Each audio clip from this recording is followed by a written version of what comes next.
하나님 말씀 마가복음 5장 1절에서 20절입니다. 제가 하루 앞당겨서 묵상하고 있는데요. 양해해 주시면 감사하겠습니다. 마가복음 5장 1절에서 20절입니다. 함께 하나님의 말씀을 고백드리겠습니다. 함께요.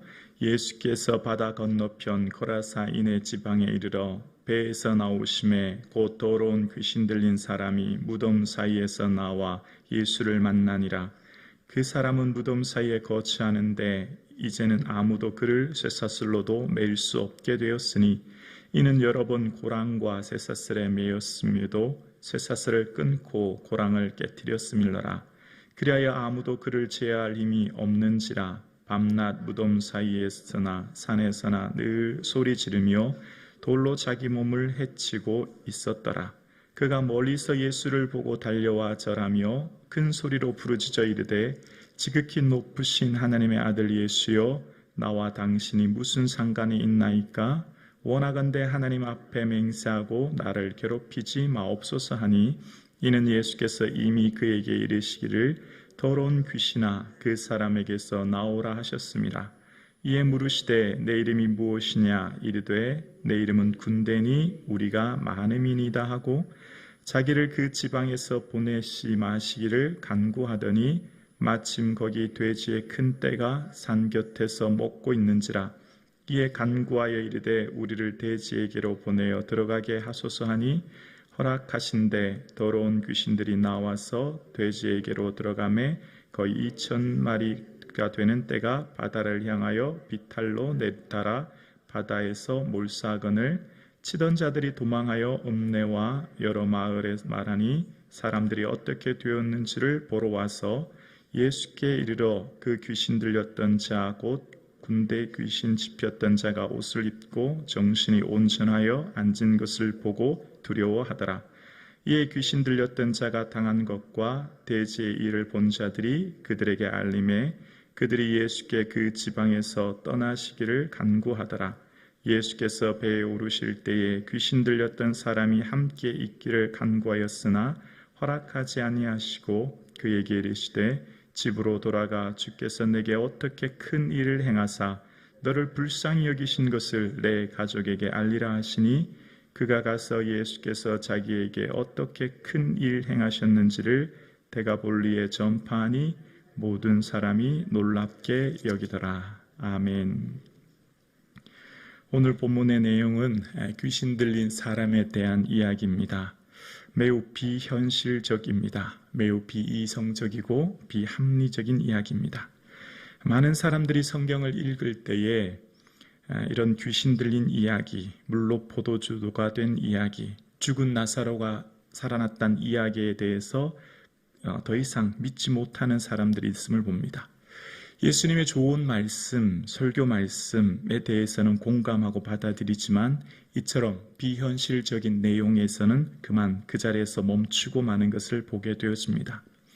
그러나 분명한 것은 이런 비현실적인 이야기일지라도 성경에서 말하고 있는 보이지 않는 영적인 세계가 분명히 존재하고 있는 것을 예수님께서는 우리에게 말씀하고 있는 것을 보게 되어집니다. 믿음은 보이지 않는 세계를 볼 수 있는 눈을 열어주게 되는 것이죠. 세상에 일어나는 영적인 실체와 존재에 대해서 있음을 예수님은 말씀을 통해 우리에게 이야기하고 있는 것을 보게 되어집니다. 어젯밤 밤새도록 폭풍을 거쳐서 이제 도착한 곳은 거라사인 지방입니다. 갈릴리 북쪽이고 이 거라사인 지방은 20절에 데가볼리라고 이야기하는데 10개의 도시라고 하는 의미가 있지요. 도시는 화려한 곳입니다. 쾌락이 집약되어 있는 곳입니다. 반면 인간을 소품화하고 인간을 비인간화시키며 끊임없는 경쟁을 통한 계층화로 사람을 서열화하고 우열을 가리는 곳이 바로 도시입니다. 그런 모든 기준에는 돈의 가치가 들어져 있습니다. 그 돈의 가치에 의해 사람들을 계층화시키는 것이 도시고 그 도시에 잘 적응하지 못한 사람, 피해자가 있게 마련이죠. 그러니까 인사이더가 있으면 반드시 아웃사이더가 있듯이 소외의 대상들이 등장하게 되는 곳, 그것이 바로 도시인 것을 알 수 있습니다. 그런 도시에 본문에 등장하는 한 사람, 바로 귀신 들린 사람이 등장하게 되는데요. 귀신 들린 사람에 대한 수식어가 더러운이라는 표현을 씁니다.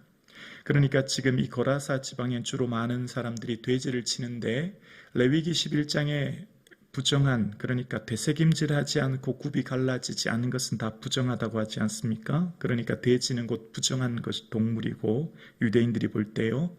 그런 곳에 이제 귀신이 무덤 사이에 거처하고 있는 것을 봅니다.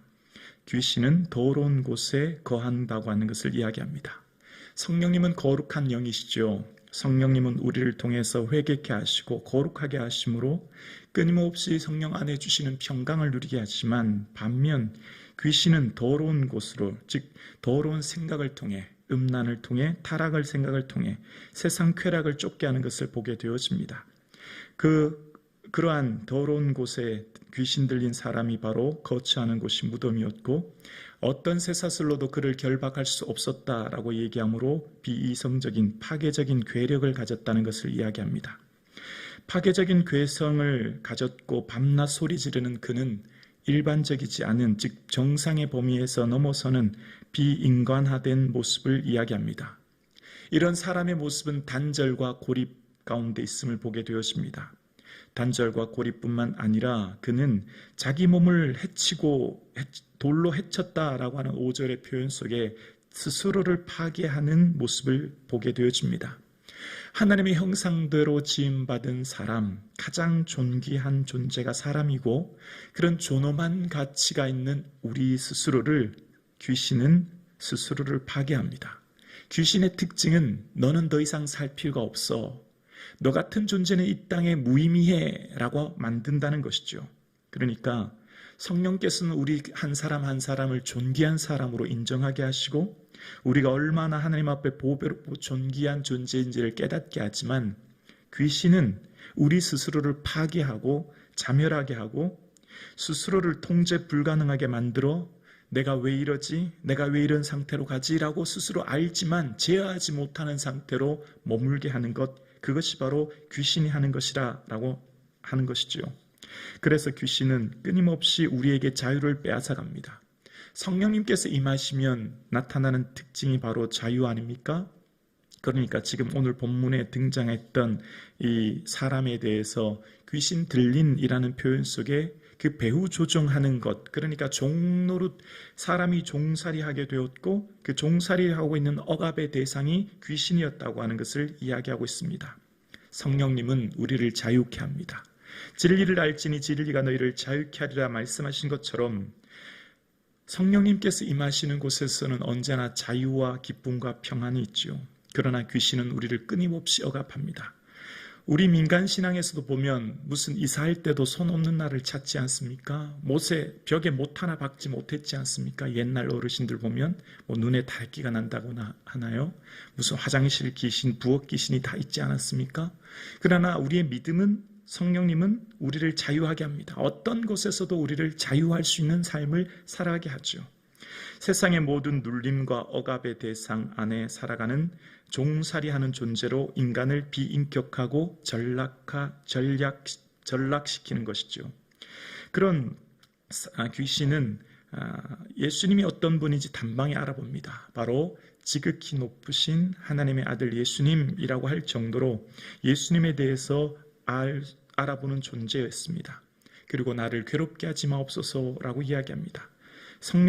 예수님께서 이 땅에 오신 것은 귀신을 멸하려고 오셨고, 이 땅에서 귀신 가운데 억압받고 눌림받은 사람들을 자유하기 위해 오셨죠. 그러니까 예수님께서는 지금 이 귀신 들린 사람에게 오셔서 더러운 귀신아 그 사람에게서 나오라라고 하심으로써 마귀의 일을 멸하기 위해 선포하고 있는 것을 보게 되었습니다. 그러니까 지금 그 사람의 배후에 있는 귀신에 대해서 선포하십니다. 더러운 귀신아 라고 하는 배후 세력이 귀신인 것을 지목하고 계시고, 그 종노릇된 사람의 억압의 대상인 귀신에 대해서 선포하시면서 그 사람의 이름을 무엇이냐 물었더니 군대라고 이야기합니다.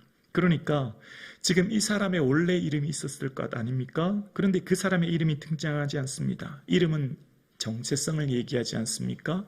이름은 인격화를 얘기합니다. 그런데 귀신에 눌린 사람은 더 이상 그 사람의 이름이 등장하지 않고 억압되음으로 배후 세력인 귀신의 종살이 되었던 삶인 것을 이야기하고 있는 것을 보게 되었습니다. 그 사람에게서 나오게 하심으로써 이제 그 귀신 들린 사람이 자유함을 얻게 되었던 것을 보게 되었습니다. 자, 그런데 그 귀신 들린 사람의 모습이 이제 큰 돼지떼에게 들어가 돼지가 몰사함으로 치던 자들이 등장합니다. 여기 치던 자들은 아마 양돈업자인 것을 알게 되었습니다. 그 사람들은 예수님께서 그곳을 떠나시기를 간구합니다. 일반적으로 예수님은 모든 사람들이 함께 하기를 원하고 예수님을 따라다니고 예수님과 함께 머물기를 원하는데 웬일인지 치던 자들은 예수님이 떠나시기를 원합니다. 그 이유가 무엇입니까? 손해 때문이죠. 예수님이 더 계셨다가는 자신들이 치고 있던 돼지들을 다 잃어버릴까봐, 손해를 받을까봐 예수님이 떠나기를 원하고 있는 것을 보게 되었습니다. 세상을 보는 눈을 세계관이라고 합니다. 세상의 모든 사람들의 세계관은 물질적 세계관입니다. 즉 모든 판단의 기준이 돈입니다. 돈에 따라서 모든 것을 판단하는 것, 물질적 세계관이 이 세상 사람들의 모든 세상을 보는 눈입니다. 그러니까 돼지를 치던 사람들의 세상을 보는 눈은 돈이지요. 하나님께서 세상을 바라보는 눈은 한 영혼을 천하보다 귀히 여기시죠. 한 영혼이 세상 어떤 것보다 귀하시죠. 그런데 돼지 치던 사람은 당장 돼지 수천 마리가 더 귀한 것입니다. 귀신 들린 사람을 보십시오. 어떤 누구도 관심 기울이지 않습니다. 이때 당시 무슨 로마 총독이나 혹은 대제사장 같은 사람은 존귀 여김받고 사람들에게 인기와 명성을 누리지만 세상에서 가장 멸시받고 천대받는 사람이 누굴까요? 오히려 나병 환자보다도 더 열악한 인생, 소외된 인생, 비참한 인생은 귀신 들린 사람이었을 거예요. 귀신 들린 사람만큼 천대받는 사람은 없었을 것입니다. 인간 이하의 대접을 받았던 사람이 귀신 들린 사람이죠. 그 귀신 들린 사람을 그러나 주님은 천하보다 귀히 여기시는 겁니다. 이것이 바로 예수님의 사랑이죠. 이 땅에 오신 예수님의 목적이에요. 세상 모든 사람들은 돈의 가치 또한 사람을 경쟁하고 계층화시키고 우열화시켜서 사람의 높고 낮음이 있지만 주님은 그렇지 않습니다. 주님은 모든 사람을 존귀히 보시죠.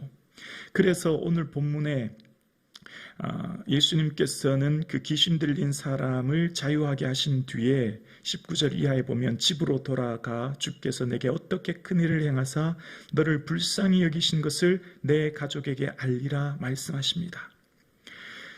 자, 이제 이 본문을 묵상하면 예수님이 왜 이곳에 오셨는지 알게 되어져요. 그러니까 예수님의 사역의 방향, 사역의 여정을 쭉 묵상해 보면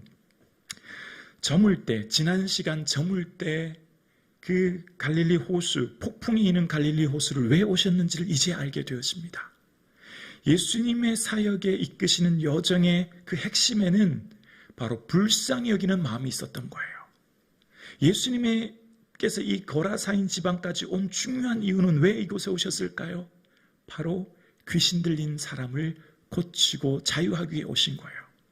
여러분, 우리는 예수님의 사역의 방향을 묵상하다 보면 도저히 이해할 수 없는 그 여정을 발견하게 되었습니다. 예를 들면 예수님은 주로 사역한 곳이 갈릴리 지방이었거든요. 그런데 어떤 때는 저 먼 이방 땅을 찾아갑니다. 두로와 항구는 항구 도시거든요. 우리로 말하면 무슨 지금 여기 수도 서울이 갈릴리라고 한다면 두로와 시도는 무슨 인천 정도 되는 거예요. 그런데 그 지역은 이방 땅이에요. 사람들은 이방 땅 가기를 꺼려합니다. 싫어하죠. 그런데 예수님은 두로와 시돈 지방을 간 적이 있어요. 근데 딱 하나의 기적을 일으키기 위해 가십니다. 왜 가셨죠? 바로 수로보니게 여인의 귀신 들린 딸을 고쳐주기 위해 가신 거예요. 그리고 곧바로 오십니다. 그러니까 예수님의 사역의 핵심에는 언제나 불쌍히 여기는 마음이 있었고 그것이 예수님을 이끄는 동력입니다. 예수님은 지금 이 귀신 들린 사람 때문에 이곳에 그 밤, 그 피곤한 몸을 이끌고 이곳에 오신 거예요. 그 폭풍우를 뚫고 오신 거예요. 그리고 내 가족에게 알리라 라는 표현 속에 이 귀신 들린 사람의 가족은 얼마나 고통스러운 밤을 보냈는지를 생각하게 됩니다. 내 아들이 지금 저 무덤가에서 돌로 자기 몸을 상하게 하고 괴성을 지르고 사람들에게 손가락질 받고 비인간화된 삶을 살아갔지만 그 부모, 그 가족은 얼마나 가슴 찢는 고통의 시간을 보냈겠습니까?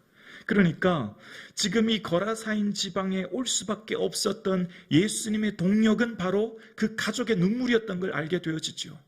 오늘 본문을 깊이 묵상하면 왜 예수님께서 그 밤 그 피곤한 몸을 이끌고 이곳까지 오셨는가? 그 가족의 가슴 찢는 고통의 눈물 때문에 오셨던 거예요. 예수님은 우리의 눈물에 침묵하지 않으십니다. 아무도 알지 못하는 홀로 밤 눈물과 고통으로 밤을 지새우는 그 가족의 아픔 예수님이 보신 것이죠. 예수님은 그래서 이곳에서 다급히 오셔서 그 귀신 들린 사람을 고쳐주시고 자유케 하게 하시는 것을 보게 되어집니다. 뿐만 아니라 오늘 본문 다음을 묵상하면 예수님은 배를 타고 또 건너가세요. 그러니까 이 거라사인 지방에 귀신 들린 사람을 고치신 후에 또 다음 지역으로 가실 때는 급히 또 배를 타고 건너편으로 가시는데요. 바로 해당장 야이로의 죽은 땅아를 고치러 가시는 것을 보게 되어집니다. 그러니까 예수님의 사역의 핵심, 예수님을 이끄는 것, 예수님의 그 여정에는 언제나 가슴 아파 울부짖는 사람들이 있었음을 알게 되어집니다. 오늘 함께 예배 드리시는 사랑하는 성도님, 예수님은 우리의 깊은 신음에 응답하시는 분이신 줄로 믿습니다. 예수님은 우리의 깊은 눈물, 통곡, 아픔 가운데 외면하는 분이 아니에요. 예수님은 아무도 모르는 귀신 들린 사람의 가족의 아픔을 보셨던 거예요. 모두가 외면하고 모두가 관심 기울이지 않은 소외된 비인간화된 멸시받고 천대받는 그 귀신 들린 사람을 향해 그 가족의 눈물을 외면하지 않으시고 주님은 찾아오시고 그를 자유케 하시고 그에게 참된 평안을 주시고 집으로 돌아가, 즉 회복의 은혜를 주시는 거죠. 일상의 삶을 살게 하는 거예요. 그가 건강한 모습이 되어서 가족에게 돌아왔을 때 가족이 얼마나 기쁘고 감사했을까요? 그리고 내가 어떻게 큰일을 행하셨는지를 알게 하라 이야기하십니다. 다른 본문에는 이런 얘기가 등장하지 않아요. 예수님이 다 침묵하고 알리지 말라 얘기하셨잖아요. 그런데 오늘은 어떻게 큰일을 행하셨는지를 알게 하고 그것을 가족에게 이야기하라 말씀하십니다. 예수님께서 이 땅에 오신 목적이 바로 이것임을 말씀하시는 거예요. 오늘 함께 예배드리시는 사랑하는 성도님, 여러분 무엇 때문에 가슴 아프세요? 무엇 때문에 눈물 흘리세요? 예수님은 그 아픔 눈물을 함께하고 계시고 그 눈물을 치유하여 주시고 회복시켜 주실 줄로 믿습니다. 우리의 깊은 신음에 응답하시는 분은 오직 예수님 한 분밖에 없는 줄로 믿습니다.